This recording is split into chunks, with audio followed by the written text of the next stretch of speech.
Getting the job done right is the goal of every home builder and homeowner. As a member of our building community, All Access will become a trusted resource for every stage of your building and renovation projects. Plus, we're constantly adding new project guides, videos, articles, expert tips, and more for members only, because there's always more work to be done. Sign up now or give a gift to another builder at finehomebuilding.com/allaccess.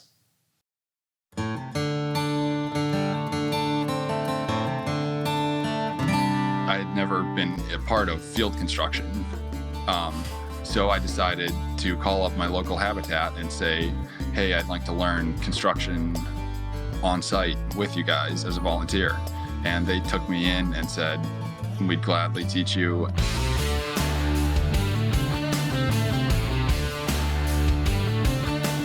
Welcome to the Fine Homebuilding Pro Talk podcast, a regular discussion with building industry professionals. This is Senior Editor Patrick McComb. Today I'm joined by former engineer and professional deck builder, Max Hegedus.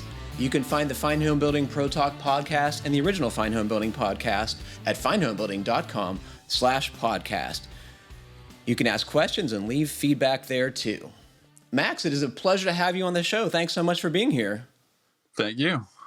So we were introduced by construction media legend, I'm going to call him Mike Girton. Thanks very much, Mike. You have had what I would describe as a very interesting career path. You went to the University of Pittsburgh for engineering. What did you study and how did you decide to become an engineer? So thanks for having me on the show, and thanks, Mike, for introducing us. All right. So my career actually started with an interest in architecture before college. I liked buildings and designing building. But once I got to college, I was persuaded to study civil engineering because that took a bit more advantage of my math and science strengths. Who convinced you that you should be an engineer and not an architect? To be honest, my dad actually kind of gave me that little nudge. And that plus just some other engineers that I knew, my math and science teacher, were all like, yeah, engineering would be a good fit for what I'm going into. That was really what persuaded me to do civil engineering, was just because it would be a little bit more diverse, a potentially diverse application than architecture, just getting... there are more career paths, more things you could do with that degree, right? Exactly. Yeah, so I went to Pitt, and I studied civil engineering with a concentration in structures. And that was where I was really able to use basic applied physics concepts like statics, mechanics, structural engineering, structural modeling. And that was really taking advantage of my skill set. So, did you find it interesting? Were you challenged? Yeah, it was. I love civil engineering and structural engineering as an application of basic physics. You can go take a high school physics class, get a basic understanding of a free body diagram and the forces that are going to be acting on a structure, and apply this straightforward to everything from high-rise architecture to temporary bridge false work to the decks that I'm working on now.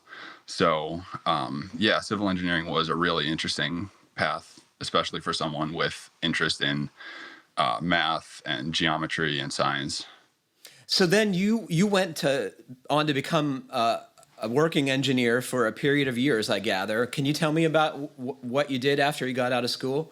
Yeah. So fortunately, while I was in school, I got a co-op with American Bridge, and they do a lot of complex steel structures. So I did some finite element modeling while I was in college. You'll have to tell the rest of us what finite element modeling is. Oh, yes. Finite element modeling is just computer modeling. You break the whole structure down into a series of these finite elements, and then you can analyze each individual component in a structure back up to the whole structure.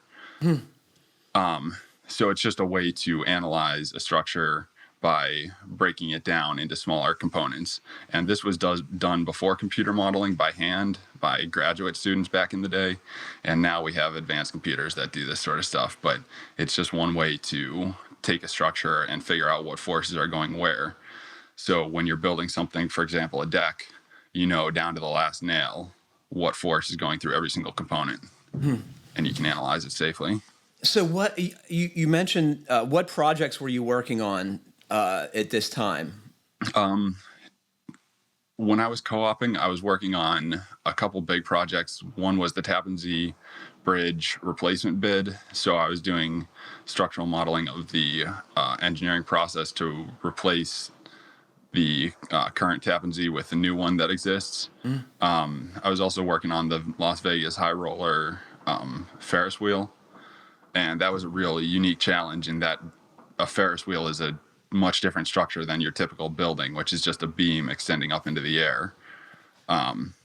This is dynamic. Yeah. Yeah. You're looking at this structure that's got so many different components, and we were looking at it during its construction phase. So you've got what is essentially a bicycle wheel. When you think about it, it's just scaled up to an enormous scale. But then you break it apart and you don't have the full structure acting at once. So we had to figure out what was going on during construction. And that was actually one of the most challenging projects that I ever worked on, was modeling the Vegas high roller while it was undergoing construction. I think your point is, and I'm no engineer, but you're saying that it doesn't behave during the building process as it will when it's completed, when it has all the structural elements, and you need to figure out that the thing is not going to fall down while it's being constructed, I presume. Yeah, exactly. That's construction engineering is such a big challenge amongst engineering, because you have to take all of these different construction phases and figure out that everything's going to be safe, even though it might not be what was modeled during the final structural model of the complete structure. That's really interesting. So how long did you do this, and what made you want to do something else? So I was doing this for, I worked after college. I worked at the Tappan Zee project for about 3 years doing this same construction engineering. And I also got to manage some guys in the field. And during that time, I realized that field work is incredibly interesting. And I wanted to be involved with that as much as I could with the design. There's a lot of challenges with construction engineering, but applying engineering to construction management and getting the proper information out to the guys so that you get them what they need without overwhelming them and getting them into things that they don't need to be involved in. I found that challenging. I found that challenge to be really interesting to work on too. And that was really what got me into the idea of trying to create my own thing. And was there just like a lightning bolt moment that when you were out there and you said, I want to be out in the field, I want to get out of my office? It's funny. We were actually having a conversation one day in the office about one of our iron workers who was a really smart guy, knew all the codes and everything. And we're like, how is Tom, this guy who knows all this stuff? He must have been an engineer one day and then just said, my job is boring. I want to go hang and bang some steel. And that kind of hit me. Not that my job was boring, but I want to be involved in the field operations as much as possible. And just because you're doing engineering work in the office right now doesn't mean that that can't translate to field work. So how long have you been a contractor now? So I actually just started my operation in April. And we started out originally with the goal of doing decks and general contracting, but we quickly found out that decks was more of our specialty. And so we decided to focus on just decks because that's a pure application of structural engineering into just what is pretty much a basic structure. You don't have all the plumbing and other components of a house. It's just structure. Yeah. Right? Yeah. You've got the aesthetics to it, but it's really just a big structure. And you actually met Mike Gerton at the NADRA, and forgive me, I have to look up what that was. The the North American Deck and Railing Association. Yep. Yeah. So what were you doing out there? So I saw that Mike was putting on some workshops, and there were also some classes to be certified as a deck inspector.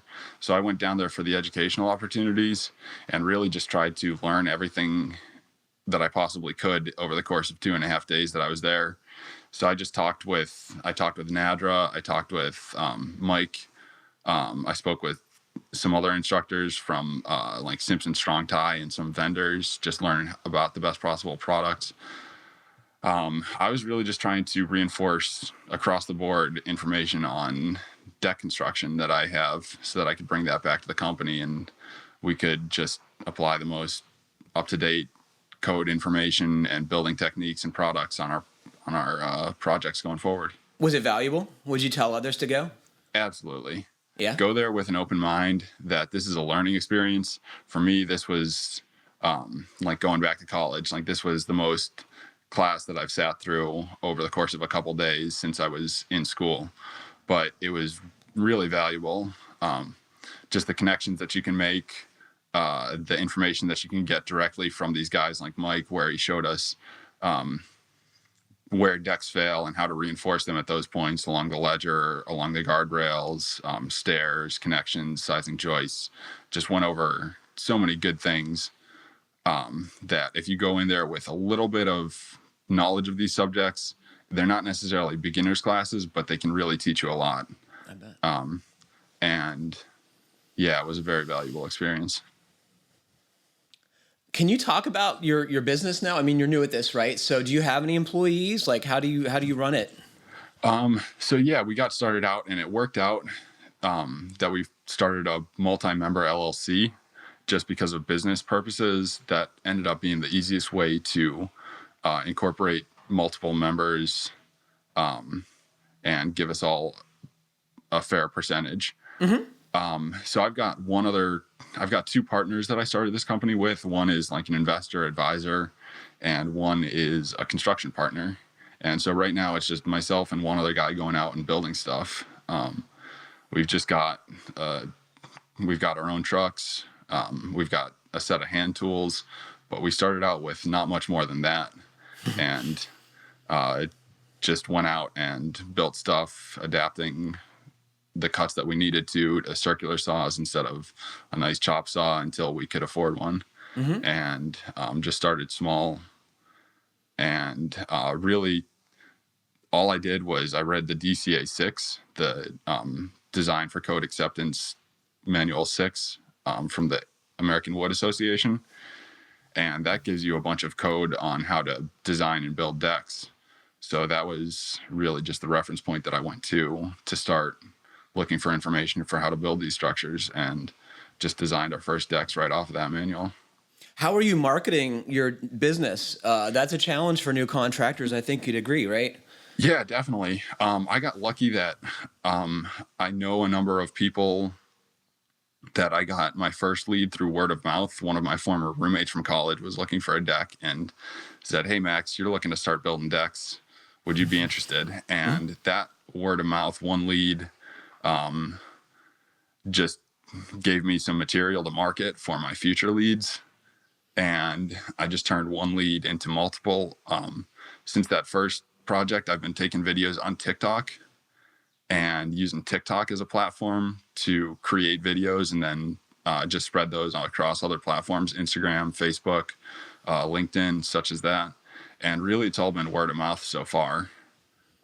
We've set up a basic Google page, but just one lead, one guy calling me up out of the blue has turned into, we've just marketed what we've done. And if you have a good product, it'll sell itself. So do you have work lined up, Max? I mean, is the near term secure for your business? Yeah, we're doing pretty good for the rest of this year. And through this winter, we've got a couple smaller projects that we're going to be finishing up. And then next year, we've got a couple larger projects that are not on the books, but we're quoting right now. So things are looking like we should have a decent amount of work as soon as some of these projects get secured. How are you handling the business and the bookkeeping end of it? I mean, you seem like a smart guy, but an engineer is not an accountant, right? Right. And there was a lot of learning. Number one is you're going to go through a learning curve. Number two is get familiar with Google Sheets, because you can set up everything for free in Google Sheets. You don't even need to buy a package to Excel for $100. But if you want to, you can start everything in Google Sheets and just create a basic ledger for your accounts. You can get basic templates for like a quote and a contract online. We found, I'm going to have to look up the reference of where I found my contract templates, but Yeah, you can find contract templates online, and I just ran everything I partnered with a guy who happens to be a lawyer just so that I could get some free legal advice on It seems like how a to wise business decision. how to modify these templates. Yeah. And yeah, I just took a bunch of free stuff and adapted that. We're looking at switching our construction management software over to a software called JobTread, which is a bit more industry specific. It's built out rather than creating your own sheets from Google. It's a built out software, but yeah, we started and just did everything for free on Google via a Google account. One thing that I've heard over and over again from people who I think are pretty smart contractors in regard to business is that you need to pre-qualify people and make sure that they can pay you and are going to pay you. How are you handling that? Well, one of the things that I do is I make sure to do a site visit, and that's a little bit of time and effort on my part, but it's worth it because you get to meet the person face to face, and there's so much to be generated by just meeting someone face to face.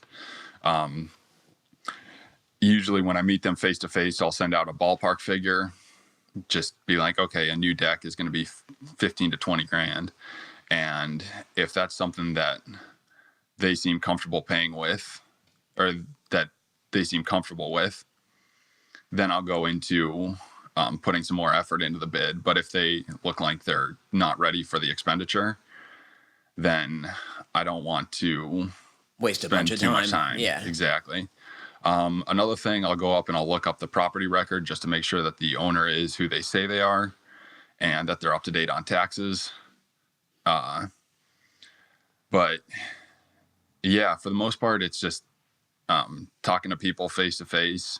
If someone doesn't want to meet face to face, that's a real big red flag. If they're like, oh, I'm too busy to oversee this, I'm like, I don't want to be working with people who are too big to meet face to face over what could be a $20,000 decision. Like, that's like just saying I'm going to have my agent go out and buy a car for me. Maybe some people are at that point, but I want to deal with people face to face. Have you had any close calls or bad clients? Yeah. Funny story. I did almost send about $1,000 to an agent because I didn't pre-qualify them before I realized that I was not going through with my own vetting process. And yeah, like I had someone just text me and say, we want to meet you and we need some money moved around. And I almost went with it. It was going so fast. But yeah, just take a step back, make sure that nobody's pushing you around. Don't go into a job too quick because there's other jobs that you can get. And if somebody's trying to force you into a job that's not somebody that you really want to be working with, you want somebody who's going to work with you at your own pace. Another thing I've heard over and over again is to trust that little voice about things because it's often correct. Yeah. Yeah, just that gut instinct. Yeah. I mean, it can be wrong, of course, but, oftentimes there's something there. In addition to both having a connection to Pittsburgh, you went to Pitt. Did you grow up in Pittsburgh? I actually grew up in Wisconsin and Massachusetts. I moved around a decent bit. How did you end up at Pitt? I had family in the Pittsburgh area, and I had always come back to Pittsburgh and thought that I might like living here, and I thought that college would be a good opportunity to go check out what it's like to live in Pittsburgh, and that plus Pitt had a good civil engineering school worked out. And you're there now, right? Yeah. I moved around after college to New York a couple times and some other places, but eventually made my way back to Pittsburgh. I get it, because it's a cool place. Oh, for sure. Another cool place is we both have Habitat for Humanity experience. How were you introduced to Habitat for Humanity? So that's a funny story too. Initially, when I got out of college and I was asked to work at the Tappan Zee project, they told me that I was going to be overseeing some field operations, of which I had never been a part of field construction. So I decided to call up my local Habitat and say, hey, I'd like to learn construction on site with you guys as a volunteer.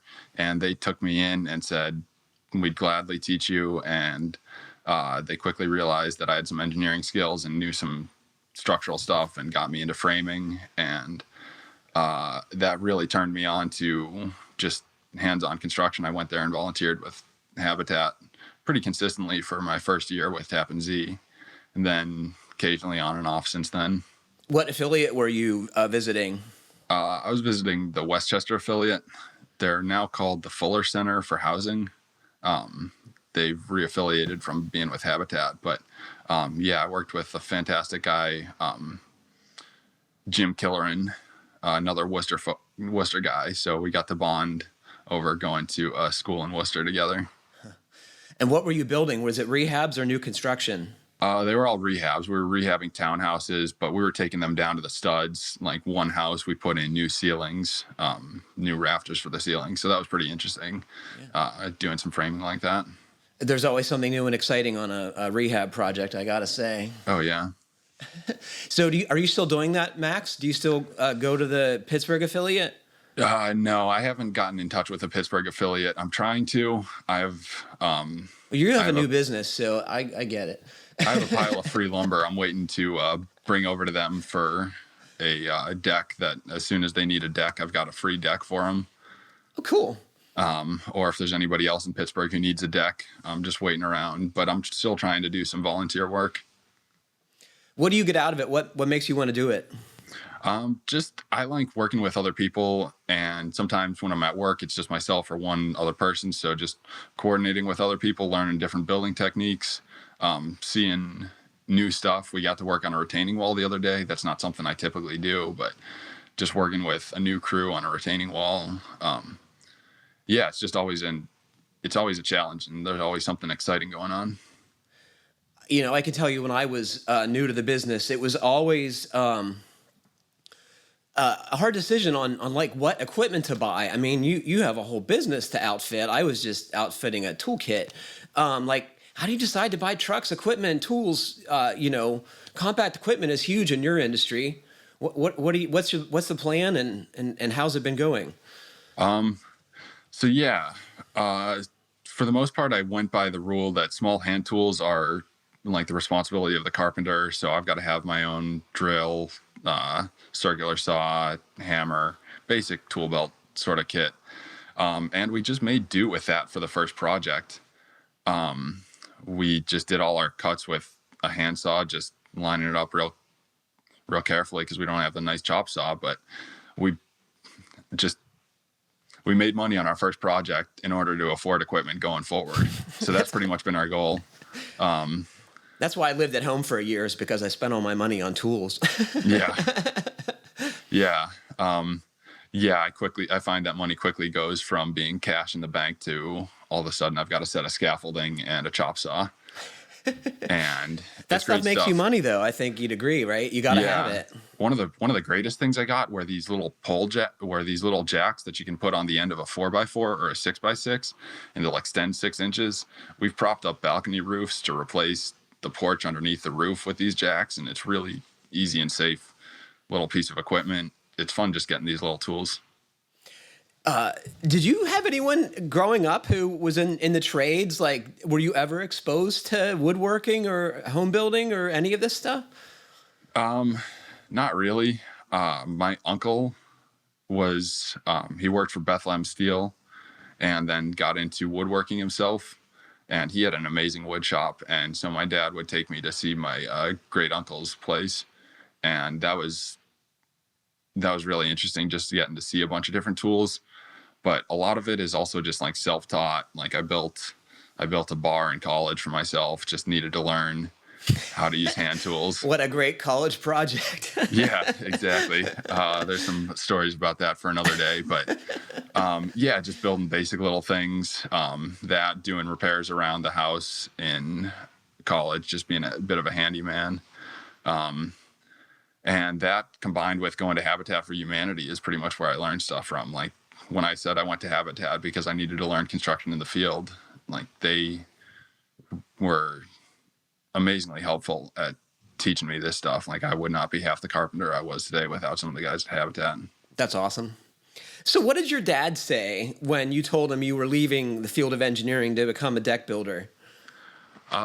He was pretty supportive. he really saw that the field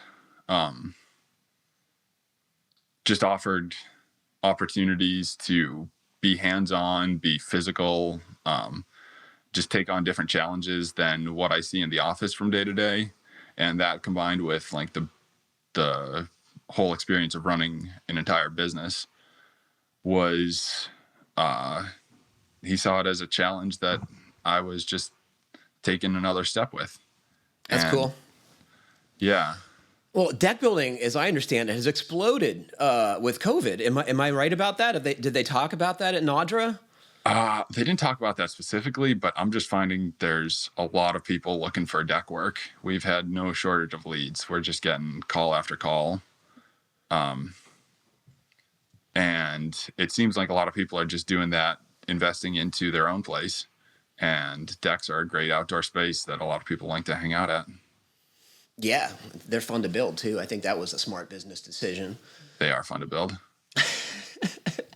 So, like you, I think a lot of contractors get into construction because they love building. It is really what it's a passion. It's something they enjoy. But the business side of it is an entirely different thing.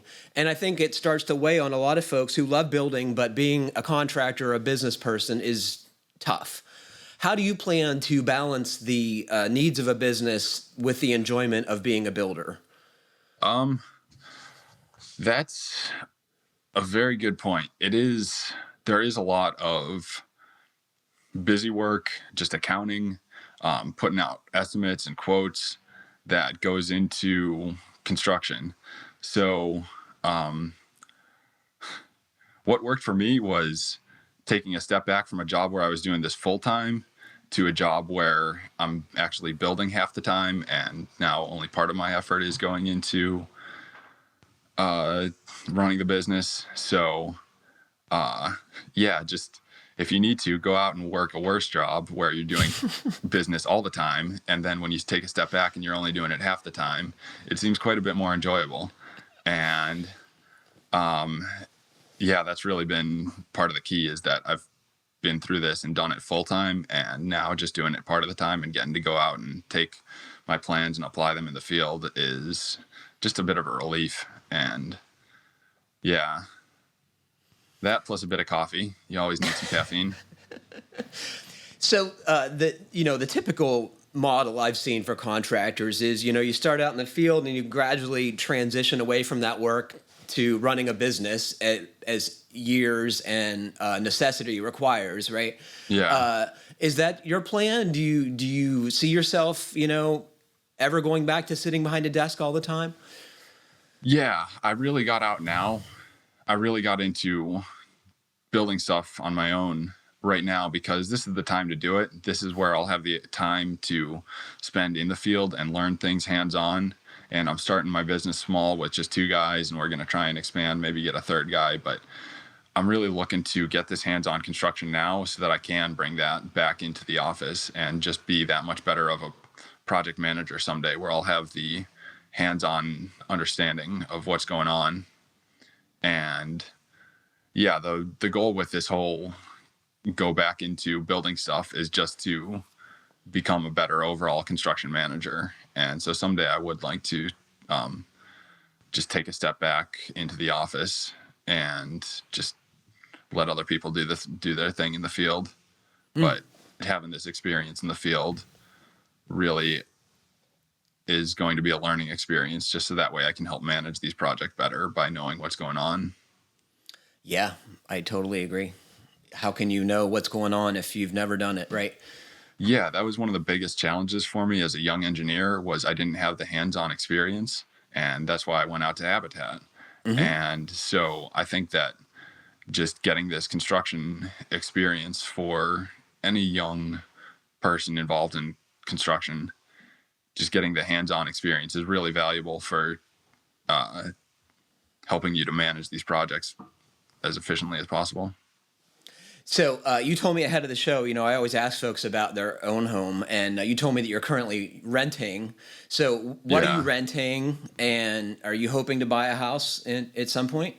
Yeah, I'm actually renting a fantastic house right now. I've got some great roommates, but this is just a temporary situation to get started with this business.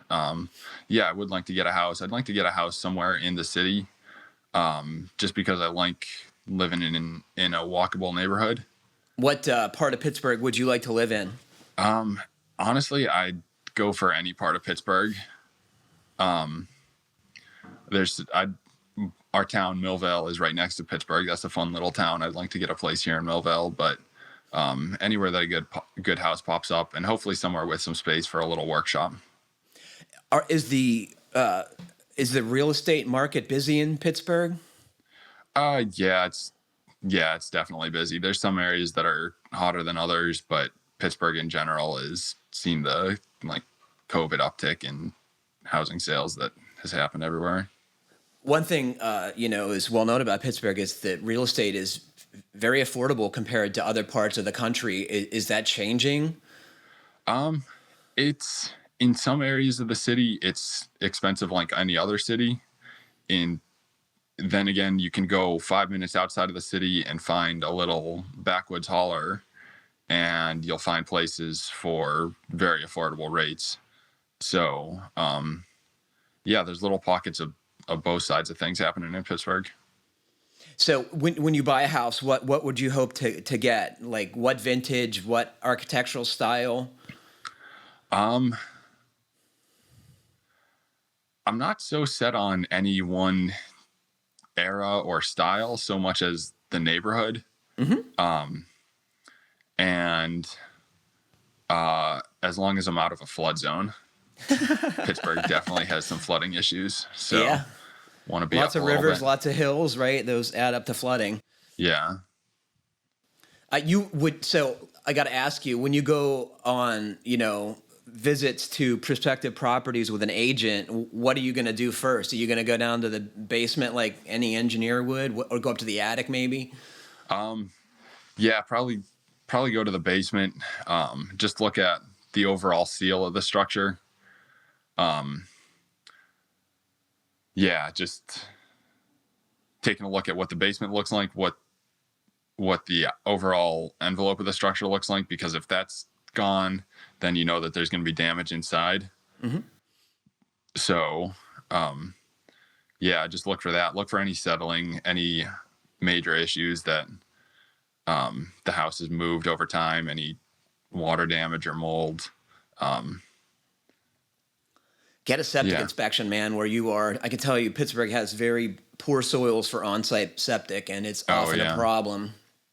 Okay. Definitely. It's been a pleasure talking to you, Max, and it gives me great hope for the future of our industry to have folks like you joining the ranks. Thank you. Thanks for having me. Anything you want to ask or tell our listeners before we go? One thing I would say, I'll just give our business a plug. We're the Millvale Building Company. If you search millvalebuilds.com or just search Millvale Builds on TikTok, Instagram, LinkedIn, YouTube, you can find all the stuff that we do. We try and put out some educational videos. And if there's any questions that listeners have, we'd love to dive into some of these topics and get into deck safety and deck education a little bit more. That's what we're really trying to do. Awesome. Well, unfortunately, that is all the time we have for today. Thanks to Max for being on the show, and thanks to all of you for listening. Please remember to send us your comments, questions, and suggestions to fhbpodcast@taunton.com. And please review, or talk about our podcast any way you possibly can. It helps other folks find it. So thanks very much, everybody. Stay safe. Keep craft alive. Thanks very much for listening.